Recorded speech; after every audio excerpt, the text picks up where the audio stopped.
सुनावतानी अपने जुबानी बेवफा पतनी के गजब कहानी।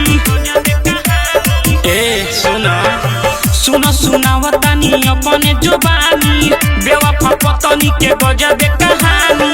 जोश में आके खुशी गवा के पहुँचौले बिया अपन छती रे। यार के देखैलक धूपिया बर्बादी काट दिहलक पति रे। अब तो जवानी मुस्कानवा के जेले में कटी रे। यार के देखैलक धूपिया बर्बादी काट दिहलक पति रे।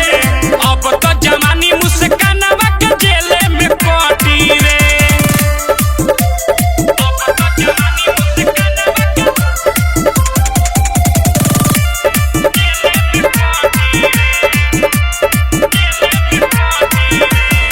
दारू शराब के नशा में आके तुमको नहीं सोचल करे।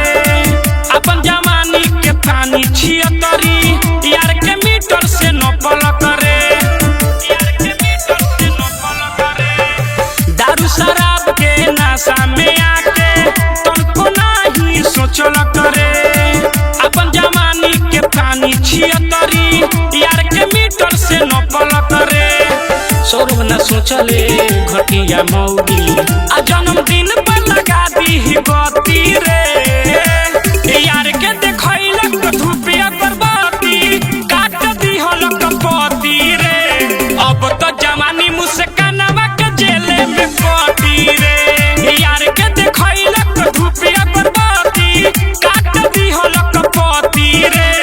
अब तो जवानी मुस्कानवा के जेले में कटी रे।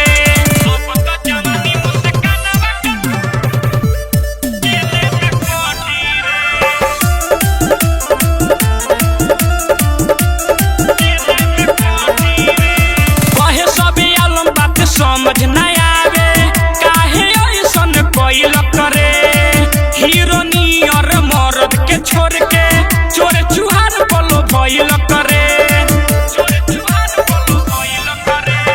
कहे सुजीत बात समझ न आवे काहे ऐसन कोइल करे।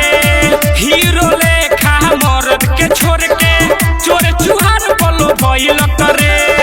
लिखे सुरेंद्र खबर बा डेंजर जाने कैसे बदल गइल मोती रे।